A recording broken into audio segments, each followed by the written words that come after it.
Mapagpalang hapon mga ka-Engadwitras. Muli andito po tayo upang ipagpatuloy ang ating naumpisahan. Tungkol po ito sa baptism in water. So yesterday napag-usapan po natin ang confessing and hating sin. So now andito na po tayo sa why baptism by immersion. So I gonna read this and I hope na may matutunan po tayo dito. Ayan, sabi po dito, much has been said about the actual manner of baptism. Many believe that baptism is sprinkling water on a person's head. Others believe that baptism is immersion in water, but only in the name of Jesus. We at the UCKG seek to follow the Holy Bible as much as possible. For us, baptism is immersion in water.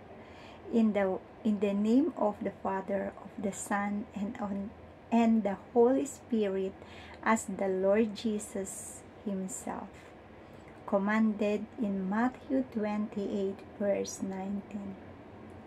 As previously stated, baptism in water symbolizes a burial. In the same way, the Lord Jesus was buried after His death. The sinners is also spiritually buried after repenting.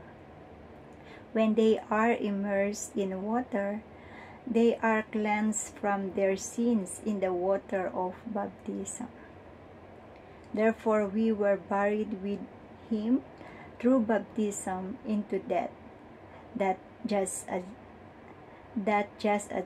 Christ was raised from the dead by the glory of the Father, even so we also should walk in newness of life.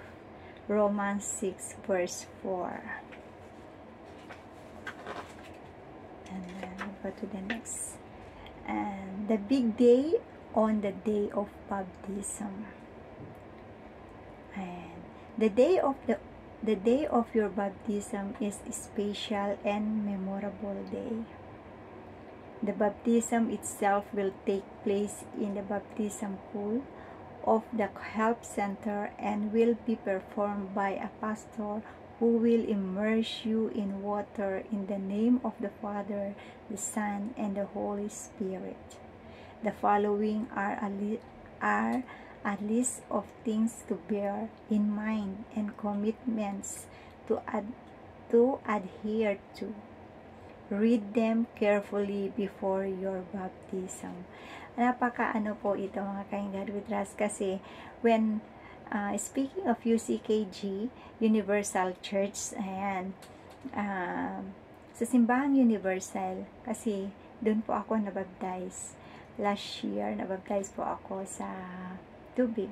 And I really thank God. I really, because they didn't force you. They didn't. You just listen. And no one can force me, actually. I just, the Holy Spirit speak to me that I need to baptize in water. And noon, bago po akong magpabaptize ng tubig, sobrang yung puso ko talaga, yung isip ko is talagang, yun po yung desire ng puso ko, yung mabaptize po ako ng tubig para tulad ng ating Panginoong Jesus, di po ba? Siya po mismo yung pinakang example natin dito. Siya yung exact example natin dito na siya po ay nagpabautismo sa tubig. At after ng bautismo niya sa tubig ay bumaba ang banal na espiritu immediately po yung mga ka-Engadwitras upang sa kanya, di ba?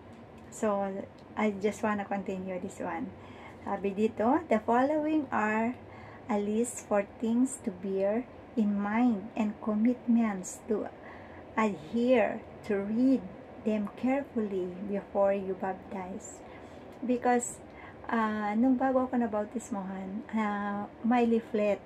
Ganito din po siya, but Tagalog po siya.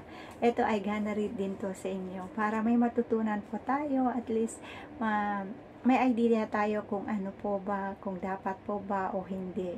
Ayan.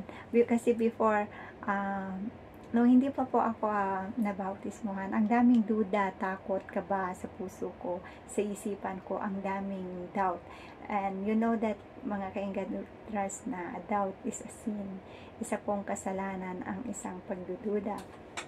So, noon, nung naunawaan ko, binasa ko ang leaflet. Ayan, Tagalog po kasi yung leaflet na yun. Nung nabasa ko po yun, naunawaan ko. And then, I decided na I got baptized in water. And ito po yung mga listahan. To be baptized in water by immersion.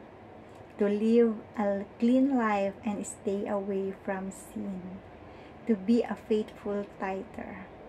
To have the Holy Bible as the holy source of revelation from God, to strive to save souls for the Lord Jesus, to come regularly to the church on Sunday mornings and Wednesday to seek empowerment from the Holy Spirit.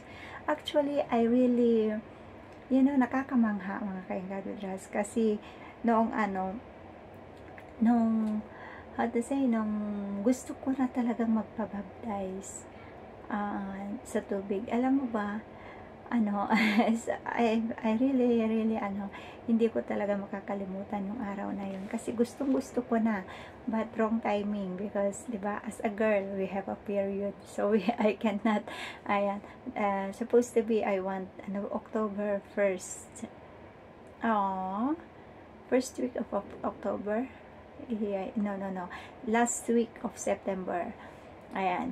But hindi ako natuloy gawa ng hindi inaasahang nagkaroon po ako kasi noon. And then I keep praying and praying and then until natapos, di ba? Of course, next Sunday talagang desidido ako. Kumuha talaga ako ng damit ko, nagdala ako ng damit ko, towel ko, ayan, pamalit ko, ayan. Tapos, pumunta talaga ako doon.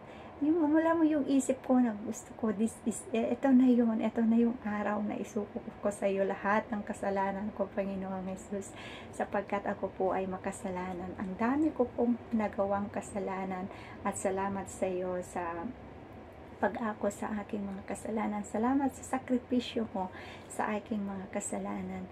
Bagamat namatay si Jesus, naparusahan siya dahil sa ating mga kasalanan.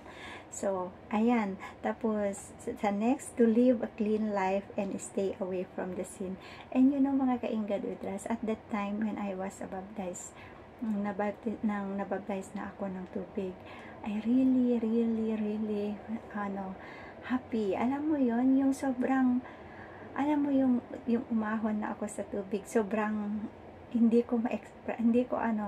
but not in a feeling, di ba? Hindi naman sa feeling, pero alam mo yun, nung umahon ako sa tubig, yung pakiramdam mo na bago kang tao na, bago kang nilalang, parang pakiramdam ko, yun po yung bagong panganak ako sa sinapupunan ng aking ina. Sobrang walang kasing saya yung pakiramdam ko noong nabaptize ako ng tubig.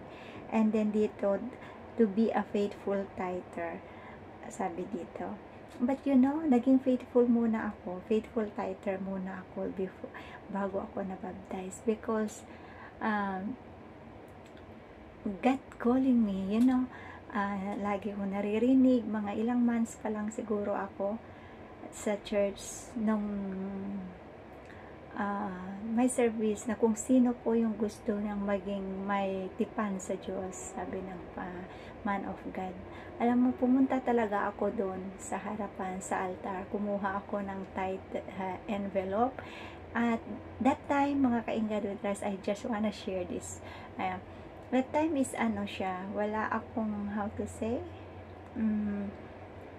wala akong, tawag nito, wala akong alam na mailalagay doon sa tithe na yon, because at that time, may utang pa ako, and may binabayaran pa po ako at that time sa amo ko, sa una kong employer. And then, nagpaalam na ako. Yun yung time na nagpaalam na ako na uuwi na ako for good. Sabi ko sa amo ko, I didn't work na. Sabi ko, uwi na ako sa Pilipinas. Gusto ko nang magpahinga. Pero at that time, narinig ko sa man of God na hindi po dapat natin tanggapin yung sitwasyon na kung anong meron tayo. Kaya sabi ko sa Panginoon, Panginoon, kung talagang gusto mo na dito ako sa altar mo mag-serve sa iyo, sabi ko, pagalingin mo ako. Ipagkatiwala ko po sa iyo yung buhay ko. Kasi at that time, mga kaingad with Ras, may sakit po ako. May sakit at karamdaman. They found out that na meron daw wrong tissue na tumubo sa aking tiyan, like that, and like this, like that.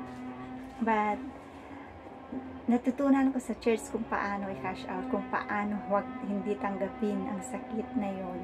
Kaya salamat sa Diyos, salamat po talaga. So ayan, we gonna go to the to have the Holy Bible as the only source of revelation from God. And speaking, wala pa po talaga akong Bible na ganito noon. Wala pa yan, wala pa akong ganito. Ang Bible ko pa lang noon na ginagamit ko is a pocket Bible. Binigay ko na sa pinsan ko yung ginagamit ko. Maliit pa lang. Ayan. And then, to strive to save souls for the Lord Jesus. Ayan. And speaking at that time na meron na pala ako nito nung nabaptize na ako. Ayan, meron na po akong Bible. Ayan, binili ko na po. Nakabili na po pala ako dati ng Bible ko. Ay, no. It's not yet, I think. Hindi pa. May binigay sa akin yung isang ka-churchmate ko. Yung bagong, bagong tipan. Ayan, mayroon siyang, yung Bible na maliit lang siya. Tapos, kalahati siguro nito yung size nun. Binigay niya po sa akin, pero iniwan ko na sa anak ko sa Pilipinas ngayon. So, ayun, kailangan natin ng Bible dahil yun po yung source of natin. Dun po tayo, dun natin makikilala, makakausap ang ating mahal na Panginoon. To strive to save souls for the Lord Jesus Christ. After ng baptism ko, nung nabautismuhan ako ng tubig, alam mo yung desire ng puso ko ay mag-save na din ng kaluluwa. Ayan, yung testimony ko na pinagaling ako ng Panginoon, yun po yung pinapangalandakan ko sa mga tao, sa mga na-evangelize ko, sapagkat yun po ang totoo. Salamat sa Diyos sapagkat pinigyan ako ng bagong buhay, bagong isip, at bagong puso, at higit sa lahat ay ang banal na Espiritu. Kaya salamat sa Diyos. Ayan.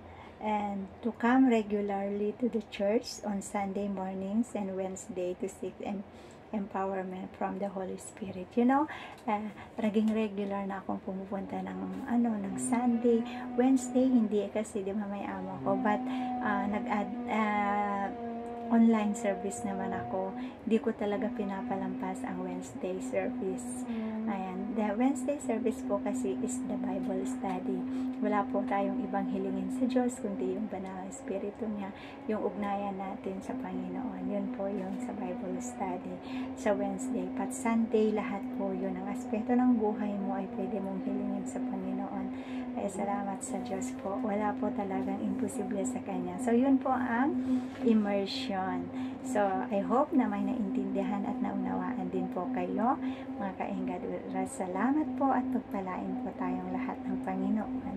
Ipagkatiwala lang natin ang lahat sa Panginoong makapangyarihan sa lahat, sapagkat siya po ang ating lakas, gabay at patnubay. Ano man ang dagok natin sa buhay, palagi lang nating tandaan na may Diyos po tayong kaagapay.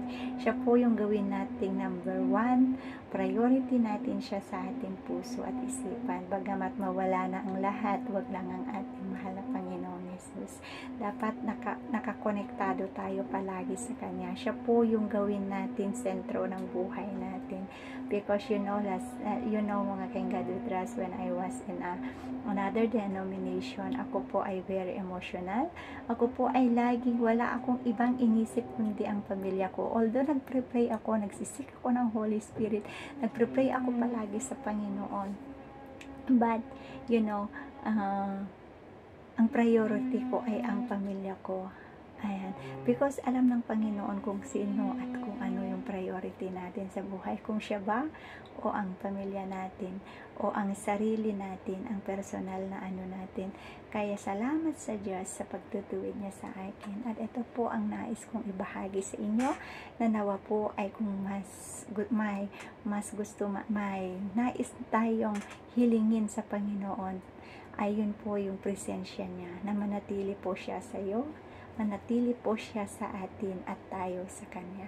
Yun lang po sa ngayon, at ipagpatuloy po natin bukas. Pagpalain tayong lahat ng Panginoon at ingatan niya tayo.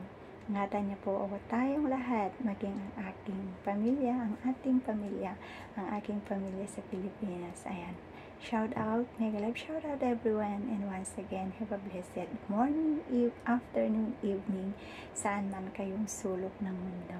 Pagpalain niya tayong lahat, at palagi nating tandaan na prayer is very powerful. Always pray mga God we trust, ask the Holy Spirit to speak to us and guide us.